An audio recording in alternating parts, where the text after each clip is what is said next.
अस्सलाम वालेकुम, मैं हूं आरिफ कासमी और आप देख रहे हैं सच टेलीविजन का डिजिटल प्लेटफॉर्म। अमेरिका और ईरान के दरमियान जो कशीदगी है उस हवाले से अभी जो खबरें सामने आ रही है उसमें ये है कि दुनिया हैरान है कि अमेरिका ईरान के ऊपर पहले हमला करेगा या ईरान जो है वो अमेरिका के ऊपर पहले हमले करेगा। क्योंकि जो सूरत हाल बनती हुई नजर आ रही है उसमें कुछ यूं लग रहा है कि दोनों तरफ से प्रीएम्प्टिव स्ट्राइक की बातें हो रही है। अमेरिका तो लामाला वो स्ट्राइक की धमकियां दे रहा है और वो कह रहा है कि मैं किसी भी वक्त जो है ईरान के ऊपर बॉम्बिंग कर सकता हूं। लेकिन इससे पहले ईरान के अंदर जो अवाम है उनकी एक बहुत बड़ी तादाद जो है वो अपने हुकाम को वो दबाव पे ला रहे हैं कि वो अमेरिका के ऊपर प्रीएम्प्टिव स्ट्राइक करे। तो ये प्रीएम्प्टिव स्ट्राइक कहाँ होने जा रही है और क्या वाकई ईरान जो है वो अमेरिका के ऊपर प्रीएम्प्टिव स्ट्राइक करने जा रहा है? इस हवाले से जो छिमगोइयां हैं वो बहुत तेजी के साथ डेवलप होती जा रही है। खासतौर पर अमेरिकी सदर डोनाल्ड ट्रंप के बयान के बाद उनकी जो धमकियों के बाद ईरान की जानिब से जिस तरीके से इस वक्त अपने जो लहजे को बहुत सख्त किया गया है, खासतौर पर अमेरिका के हवाले से गुज़िश्ता रोज़ ईरान के जो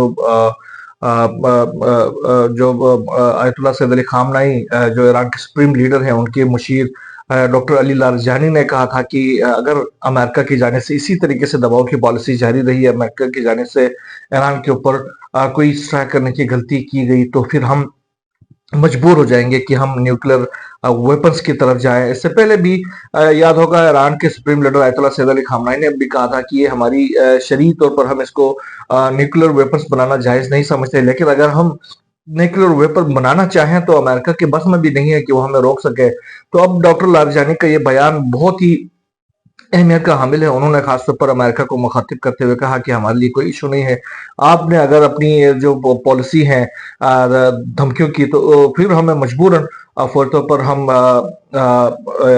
न्यूक्लियर वेपन्स की तरफ जाएंगे। तो अब ये बयान जो है वो ऐसे तो नहीं आ सकता। ईरान कहीं उस लेवल पे पहुंचा हुआ है जिसके बाद ईरान ये दावे कर रहा होगा लामाला, और इतने बड़ी शख्सियत की जानिब से, इतनी बड़ी शख्सियत की जानिब से ये दावा करना कि हम न्यूक्लियर वेपन्स की तरफ जाएंगे, तो ये कोई आसान बात नहीं है। क्योंकि इससे पहले जो जॉइंट कम्प्रिहेंसिव सिर्फ एक्शन प्लान ऑफ एक्शन था, उसके तहत उस माहदे के तहत बाकायदा ईरान ने अपने जो यूरेनियम इनरिचमेंट की जो वो हद थी वो बहुत नीचे कर दी हुई थी। लेकिन बाद में अपने पहले ट्रम्प में जब डोनाल्ड ट्रम्प ने उस मुआहदे को रद्दी की टोकरी में फेंक दिया था, तो फिर ईरान ने अपने इस लेवल को बढ़ा दिया था। और उसके बाद से जो बाइडेन के दौर में भी कोई खास इसमें पेशरफ नहीं हुई, वो कि यूरोपीय जो पार्टनर्स थे उनके साथ मुज़ाकरात का सिलसिला अभी भी जारी है। तो अभी ईरान ने जो अपनी एनरिचमेंट की जो हद है वो बहुत आगे बढ़ा दी है। बास वर्ल्ड तजज़ियाकारों के मुताबिक तकरीबन 90% तक बढ़ा दी है। 90% देखें, 60% से वो जो है वो जब जाता है ये मामला, तो फिर न्यूक्लियर हथियार बनाने के हवाले से कोई खास मुश्किल पेश नहीं आती है। तो ईरान के जानिब से एक ऐसे मौके पर ये ऐलान किया जाना ईरान के सुप्रीम लीडर के मुशीर की जानिब से, तो दुनिया बहरहाल इस हवाले से बहुत ही परेशानी के आलम में है, और वो समझ रही है कि ईरान जो है वो अब उसको नहीं रोका जा सकता इस हवाले से। और ये जो मामला है इसकी तरफ खासतौर पर डोनाल्ड ट्रम्प ही ईरान को लेके जा रहा है। दूसरी तरफ ईरान के अंदर से ये आवाजें उठ रही हैं कि ईरान जो है, ईरान के जो अवाम वो जोर दे रहे हैं, वो मुतालबा कर रहे हैं अपने हुकाम से कि वो डियागो गार्सिया के अंदर जो अमरीकी बेस है इंडियन ओशन में, उसके ऊपर प्रीएम्प्टिव स्ट्राइक करे। क्योंकि वहां जिस तरीके से B-1 बम्बार तैयार है, B-2 बम्बार जो न्यूक्लियर बम्बार तैयार है, वहां पर अमेरिका की जानिब से रखे गए हैं।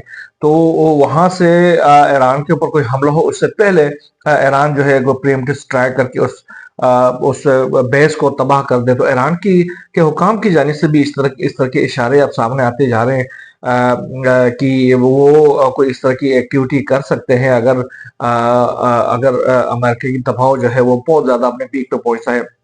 गुज़िश्ता रोज ईरान की जो एरोस्पेस यानी उनकी जो फजाइयत की जो सरबराह है जनरल हाजी अली ज़ादा हाजिज़ ज़ादा, उन्होंने भी अमेरिका को ये क्लियर कर दिया था, डोनाल्ड ट्रंप को कहा था कि आप शीशे के घर में रह रहे हो, शीशे के घर में रहते हुए किसी दूसरों के ऊपर पत्थर फेंकना फेंकना आपके लिए मुनासिब नहीं है। उन्होंने साथ में ये कहा था कि हमारे इर्द गिर्द बिल्कुल करीबी खित्ते के अंदर तकरीबन 10 से जायद जो है वो अमेरिकी की बेसिस हैं, जिनमें 50,000 से जायद जो अमेरिकी फोर्सेस हैं वो उनमें मौजूद हैं। तो आप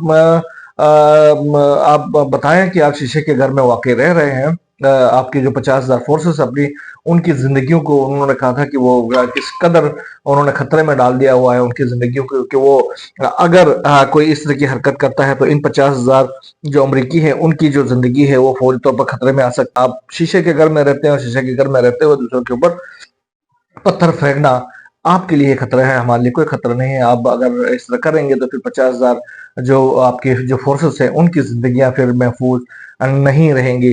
तो ये बहुत बड़ी डेवलपमेंट है ईरान और अमेरिका के दरमियान कशीदगी के हवाले से। दूसरी तरफ आने वाले दिनों में रशिया की जानिब से भी अमेरिकी धमकियों की बाकायदा तौर पर मजम्मत की गई है और उन्होंने कहा कि ईरान को जिस तरीके से अमेरिका दबाव में लाने की कोशिश कर रहा है वो काबिल मजम्मत है और इससे खित्ते के अंदर जो है वो कशीदगी वो उरूज पर पहुंचेगी और खित्ते समेत ये जो मामला है वो पूरे दुनिया के लिए, वर्ल्ड के लिए एक खतरे का अलार्म बन सकता है। क्योंकि अगर ईरान जो है वो खित्ते के अंदर अमेरिकी बेसिस के ऊपर हमला कर देता है, स्ट्रेट ऑफ हॉर्मज को बंद कर देता है और उस तरफ जो बाबुल मंदब है वो यमनी फोर्सेस की जाने से वो बंद किया जाता है, तो फिर जो दुनिया की जो ऑयल एक्सपोर्ट का जो मामला है वो तो बिल्कुल टोटली रुक जाएगा और उसके बाद से डॉलर जो तेल की जो कीमत है वो $300 फी बैरल से भी ऊपर चली जाएगी। तो दुनिया के अंदर एक तबाही मच सकती है। अब अगर ये जो बहरी जहाज है वो अगर केप ऑफ गुड होप से होके गुजरने की कोशिश करेंगे तो उससे तो आपको पता है उनकी कास्ट वैसे भी $300 से ऊपर चली जाती है। केप ऑफ गुड होप कोई होप जो है वो कोई करीबी इलाका तो है नहीं।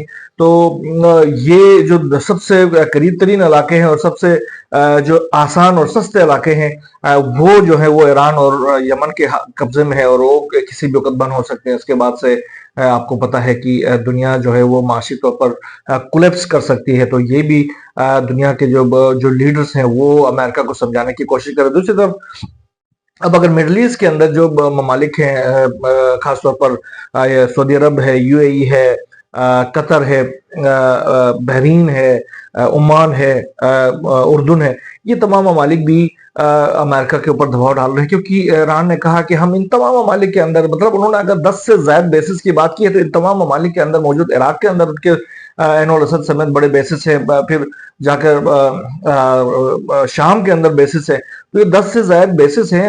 तो ईरान ने ये क्लियर कर दिया है उनके जो एरोस्पेस के सरबराह ने तो कि अगर ईरान के ऊपर हमला कर दिया जाए तो इन तमाम के ऊपर हमला उनको तबाह कर दिया जाएगा। तो लामाला इन बेसिस की तबाही समझे कि उस इलाके के अंदर, उस रीजन, उस मुल्क के अंदर भी तो एक तबाही का एक पेशखिमा साबित हो सकता है। दूसरी तरफ आम को जैसे अमरीकी अगर इंस्टॉलेशन के ऊपर अगर ईरान कोई बड़ा हमला करता है तो फिर तो गया ना तेल का मामला तो तेल हो गया।